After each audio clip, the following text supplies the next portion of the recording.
ubure kandi hariho igihe cyo kuza mu mucyo.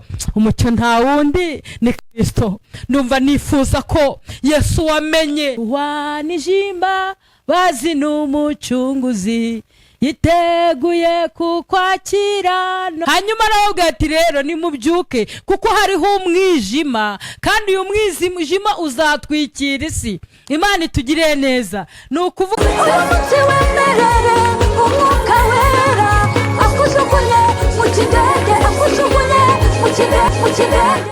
Yesu ashimwe. Amahoro y'Imana bane namwe. Muri amahoro. Imana y'amahoro ibishimire. Ndagarutse kandi ngo tuganire ijambo ry'Imana. Munyemerere dusenga Imana. Nyagasani Imana nyiringabo, uruwera, uri Imana ihambaye, uri Imana y'ubuntu, uri Imana y'ineza. Tugarutse imbere yawe kugira ngo tube igikoresho ukorere muri twe.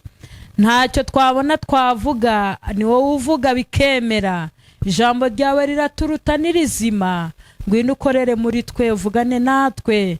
Umuntu wese yumva ijambo ryawe rigira ubushobozi mu mutima, rigira ibyo rihindura, rihumuriza abadahumurijwe, rikomeza abadakomeye. Dusengeye abagize ibyago ngo bakomeze, dusabiye abarwayi kugira ngo bakize, dusabiye imfubyi n'abapfakazi ngo barengere.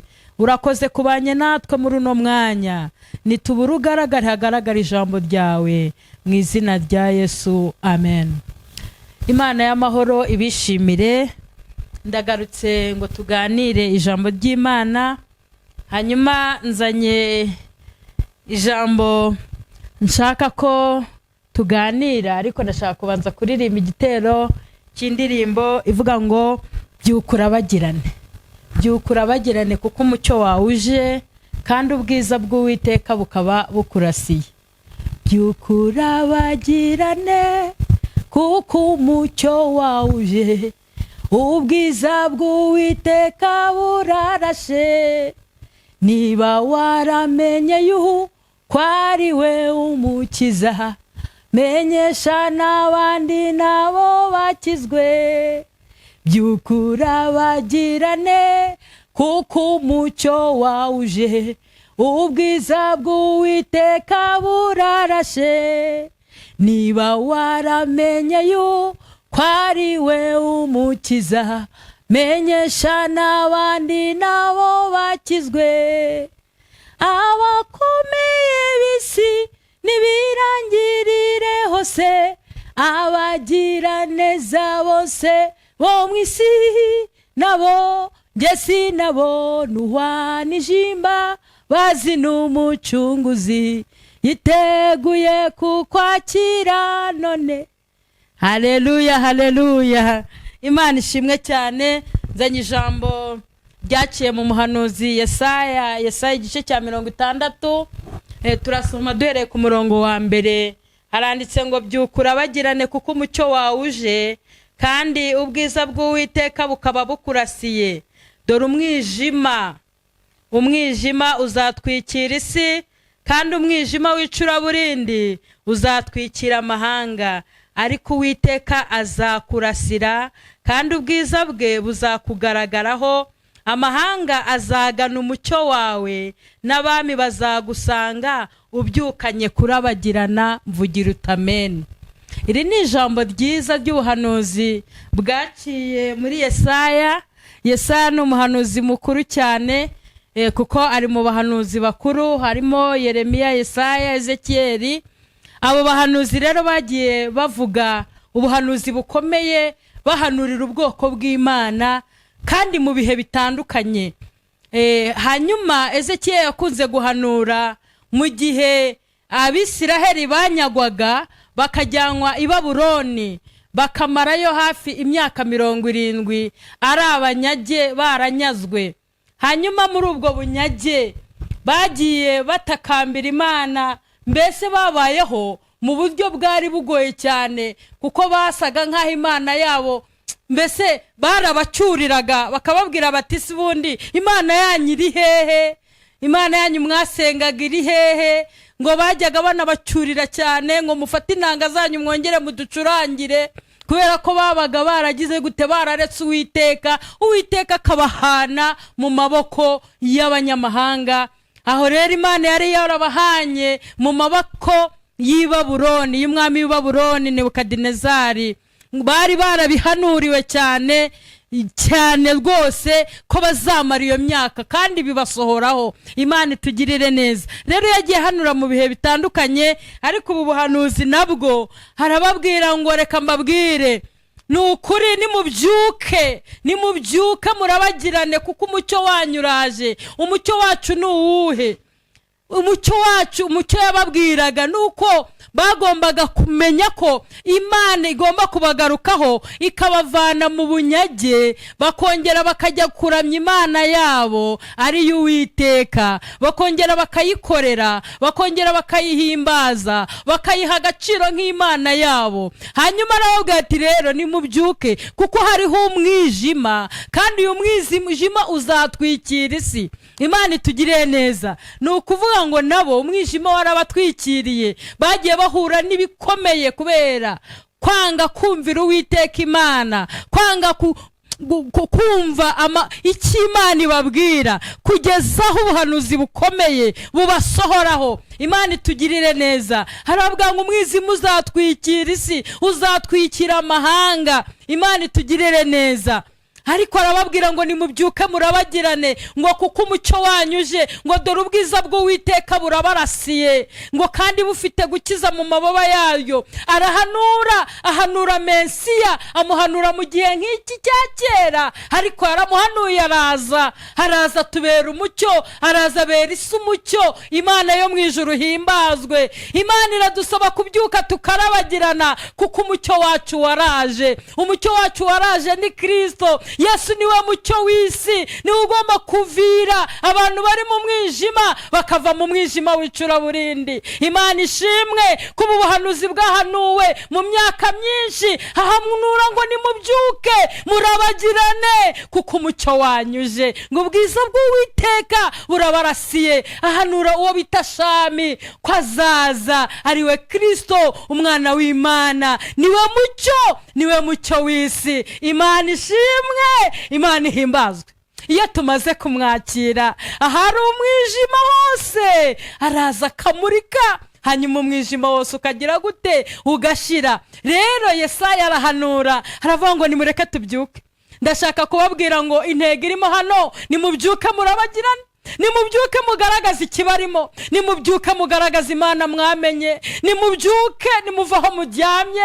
Umuntu wese nabyuke agaragaza ikimurimo, kuko umwijima ugose isi. Umwijima ni mwinshi. Umwijima mu rugo rwawe urahari, umwijima muri karitsiye urawubona, umwijima mu gihugu urawubona, umwijima mwinshi urahari. Byuka urabagirane, kuko umucyo wawe waraje. Umucyo waje ni Kristo, kandi Kristo yaraje ngo abantu bose bari mu mwijima bave mu mwijima baze mu mucyo w'itangaza. Mvugira utamena. Nagira ngo mbabwire ngo umwijima abantu bari mu mwijima w'amagambo, abantu bari mu mwijima w'ubusambanyi, abantu bari mu mwijima w'ubusinzi, abantu bari mu mwijima w'amatiku n'amashyari, abantu bari mu mwijima wo gusinzira kudasenga. Ariko umucyo urakumurikiye, umucyo urakurasiye. Va muri uwo mwijima, va mu mwijima, va mu byaha, kuko Kristo yaraje ngo agukure muri uwo mwijima. Yesaya rero arongera araguhanuriye uyu munsi, arakubwira ngo byuka urabagirane, kuko umucyo wawe uje, kandi ubwiza bw'Uwiteka burakurasiye.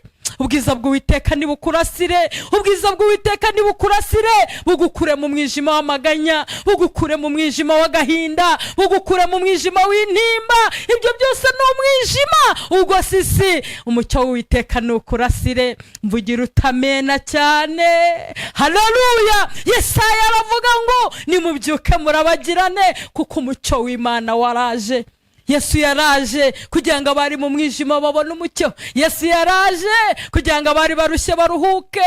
Yesu yaraje kugira ngo amare abantu intimba. Yesu yaraje uzamutabaza utakibishoboye, ngo benshi bazatakamba, benshi tuzajya dutaka duhamagara ngo wadukijije wa Mana we. ubonye ibyago, ugeze mu byago, ugeze mu rupfu, uzifuza wa mucyo ubure, kandi hariho igihe cyo kuza mu mucyo. Umucyo nta wundi ni Kristo. Ndumva nifuza ko Yesu wamenye, wowe wamumenye akakubera umucyo, ndifuza ko umurikira isi. Haleluya. Uwanditse ijambo yaravuze ngo dore muri umucyo w'isi, ngo kandi muri umunyu w'isi, ngo mbese umunyu nukayuka uzaryoshwa n'iki? Ntacyo uzaba ukimaze. Abantu benshi umucyo wabo wahindutse umwijima, abandi bari umunyu none babaye isukari. Isukari ibimonyo birayisanga, isukari yabaye isukari. Wari umunyu waryoheraga isi, wari umucyo kuko wari waramenye Kristo, uhamya Kristo ko ari umwami n'umukiza, none wahindutse isukari.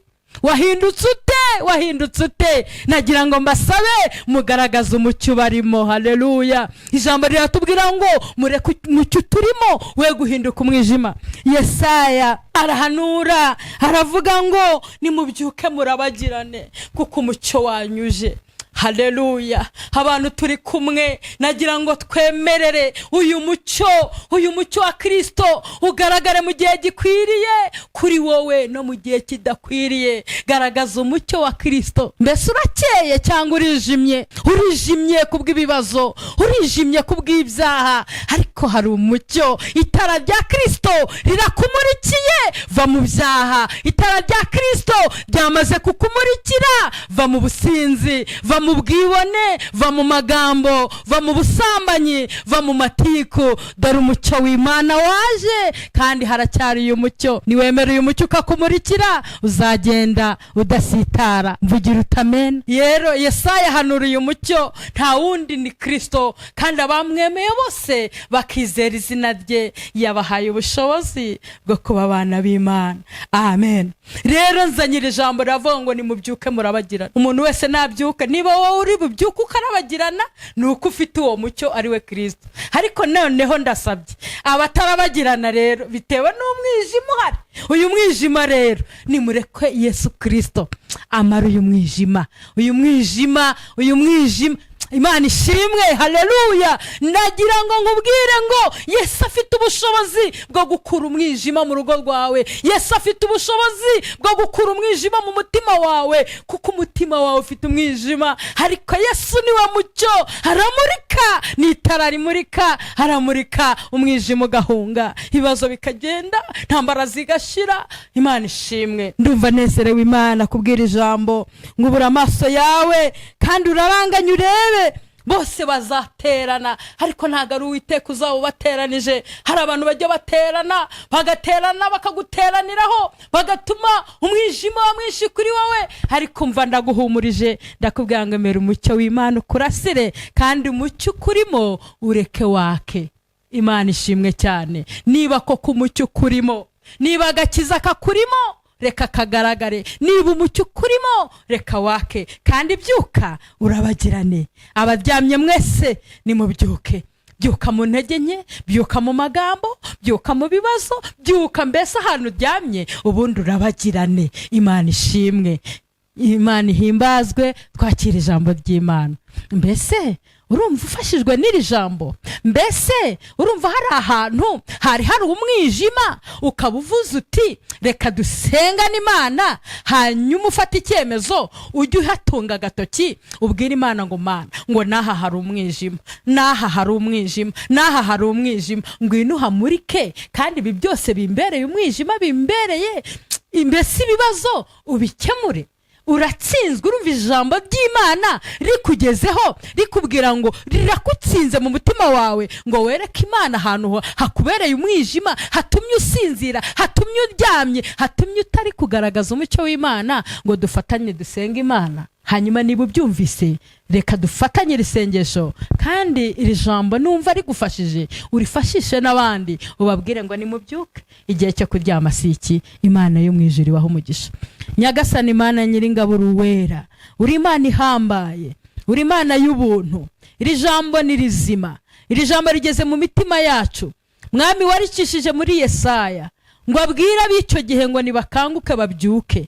kuko umucyo wawo waruje kandi abihanura. Hari abapfuye batarabona uwo mucyo, ariko amategeko wari waratanze yababeraga inzira yo kugira ngo bagere kuri wowe. Ariko twebwe abasohoreho n'imperuka y'ibihe, uyu mucyo waraje ari wa Kristo kugira ngo amurikire abantu bari mu mwijima. Umuntu wese usanze hari umwijima uri mu mutima we, ndamusengeye muri iri sengesho kugira ngo uyu mwijima Mana umurike mu mutima we, ubashe kumukura muri uyu mwijima, umwinjije mu mucyo witangaza. Kandi abamaze kumenya uyu mucyo, uduhe gukanguka, uduhe kubyuka kugira ngo turabagirane, umucyo wawe utugaragareho. Urakoze Mana, kurikira iri jambo. Imitima yose yumvise iri jambo ndayisengeye kugira ngo ukuboko kwiza kw'Imana kutugwe neza, utubere ingabo idukingira, utubere umurengezi. Urakoze Mana, icyubahiro n'ubutware ni ibyawe. Urakoze kutubabariye, urakoze kutuvanye mu mwijima ukabutuzanye mu mucyo witangaza.